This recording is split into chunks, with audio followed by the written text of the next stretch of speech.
Hi friends, Telugu Photoshop క్రియేషన్స్కి స్వాగతం. ఈరోజు మరొక వీడియోతో మరొక మంచి విషయాన్ని మనం నేర్చుకోవచ్చు. మనం ఎక్కువగా ఫోటో బ్యాక్గ్రౌండ్లో కట్ చేయడం కోసం పెన్ టూల్ అనేది వాడతాం. అయితే కొన్నిసార్లు మనకు టైం సరిపోక, అయితే కొన్నిసార్లు మనకు సరిగ్గా కట్ చేయడం రాక ఆన్లైన్లో అనేక ఫ్రీ వెబ్సైట్స్ని ఓపెన్ చేసి ఫోటో బ్యాక్గ్రౌండ్స్ని రిమూవ్ చేస్తూ ఉంటాం.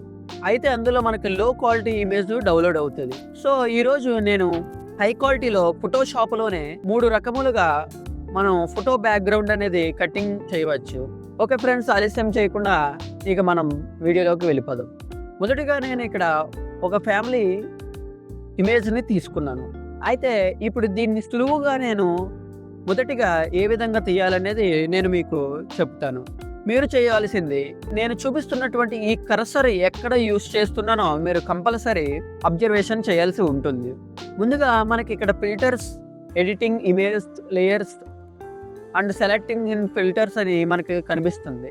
అయితే ఇందులో మనం సెలెక్ట్ అనే దాంట్లోకి వెళ్ళినప్పుడు ఇక్కడ మనకి కనిపిస్తూ ఉంటుంది సబ్జెక్ట్ అనేది. సో ఈ సబ్జెక్ట్ అనేది మనం క్లిక్ చేస్తే ఆటోమేటిక్గా ఇలాగా లోడ్ అవుతుంది. సో ఇప్పుడు లోడ్ అయిన తర్వాత మీరు చూసినట్లయితే ఇదిగోండి, ఫోటో చుట్టూ మనకి ఇలాగ సెలెక్ట్ అయినట్టు కనిపిస్తుంది. అయితే ఈ పర్సన్ సెలెక్ట్ అయినప్పుడు మనం చేయవలసింది ఏంటంటే Ctrl+J కొడితే మనకి ఇక్కడ లేయర్స్లో చూసుకుంటే ఒక లేయర్ యాడ్ అవుతుంది. ఇప్పుడు మనం చేయాల్సింది ఏంటంటే ఈ యొక్క మనం ముందుగా తీసుకున్నటువంటి ఒరిజినల్ లేయర్ని ఐకాన్ ఆఫ్ చేయాలి. ఇలా ఆఫ్ చేయడంతో చూసారు కదా ఫ్రెండ్స్, బ్యాక్గ్రౌండ్ అన్నీ ఎంత ఈజీగా మనకి రిమూవ్ అయ్యిందో. ఇలా మనం మొదటిగా ఈ యొక్క ఇమేజ్ యొక్క బ్యాక్గ్రౌండ్ని రిమూవ్ చేసుకోవచ్చు. ఇకపోతే మనం రెండవదిగా మనం చూసుకున్నట్లయితే ఈ యొక్క ఇమేజ్ మీరు బాగా అబ్జర్వ్ చేయండి. ఈ ఇమేజ్లో మొదటిగా Ctrl+J కొట్టి ఒక డూప్లికేట్ లేయర్ అనేది మనం తీసుకోవాలి. ఈ డూప్లికేట్ లేయర్. సో ఇలా మనం డూప్లికేట్ లేయర్ తీసుకున్న తర్వాత ఇక్కడ దీనిపైన మీకు ప్రాపర్టీస్ అనేటువంటి ఒక ఆప్షన్ కనిపిస్తుంది. చాలామందికి ఈ ఆప్షన్ కనిపించదు.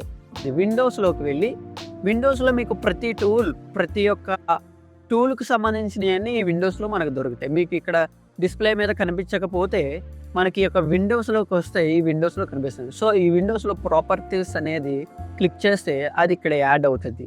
మనం ఇక్కడ క్లిక్ చేసినప్పుడు ఇక్కడ రిమూవ్ బ్యాక్గ్రౌండ్ అనే ఆప్షన్ మనకు కనిపిస్తాయి. సో ఈ రిమూవ్ బ్యాక్గ్రౌండ్ అనేది మనం సెర్చ్ చేస్తే కొంతసేపు ఇలా లోడ్ అయిన తర్వాత మనకు ఒక మంచి రిజల్ట్ వస్తుంది. చూడండి ఫ్రెండ్, మరలా మనం లేయర్స్లోకి వస్తే సేమ్ మరలా మనం తీసుకున్నటువంటి ఒరిజినల్ని ఐకాన్ ఆఫ్ చేస్తే బ్యాక్గ్రౌండ్ రిమూవ్ అయి ఉంటుంది. చూడండి ఫ్రెండ్స్, ఎంత క్వాలిటీ, మీకు ఎక్కడ కూడా మిస్టేక్ లేకుండా నీట్గా కట్ చేసింది. సో ఇది సెకండ్ ఫ్రెండ్స్. ఇకపోతే థర్డ్ మనందరికీ తెలిసిన విషయం. ఇకపోతే మూడవదిగా మనందరికీ తెలిసి పెన్ టూల్. ఇక్కడే మనకు వచ్చేటువంటి ప్రాబ్లం ఏంటంటే టైం లేక, టైం సరిపోక మనం ఏం చేస్తామంటే షార్ట్కట్లో అయితే త్వరగా అయిపోవడానికి మనం వేరే అన్నీ యూజ్ చేస్తూ ఉంటాం. సో ఫ్రెండ్స్, అలా కాదు, మనకు కరెక్ట్గా నీట్గా ఫోటో మనం అనుకున్నట్టు రావాలనుకుంటే కంపల్సరీ ఈ పెన్ టూల్ అనేది ఖచ్చితంగా యూజ్ చేయాలి. మీరు చేస్తున్న ప్రతి పని కూడా మీ క్లయింట్ చూసి మరలా మీ దగ్గరే చేయించుకునేటువంటి విధంగా మీరు చేస్తేనే ఈ వర్క్ అనేది ఎక్కువగా వస్తుంది. కాబట్టి ఇలాగా పెన్ టూల్తో తీసుకున్న తర్వాత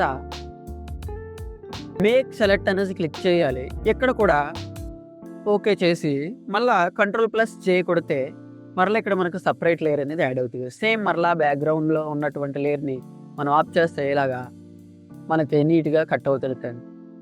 ఇది ఫ్రెండ్స్ ఇవాళ వీడియో. ఈ వీడియో కనుక మీకు నచ్చితే లైక్ చేయండి, సబ్స్క్రైబ్ చేయండి. మీకేమైనా డౌట్స్ ఉన్నట్లయితే కామెంట్ సెక్షన్లో మెన్షన్ చేయండి. మరిన్ని వీడియోస్ మీ ముందుకి తీసుకురావడానికి నేను సిద్ధంగా ఉన్నాను. Thank you friends.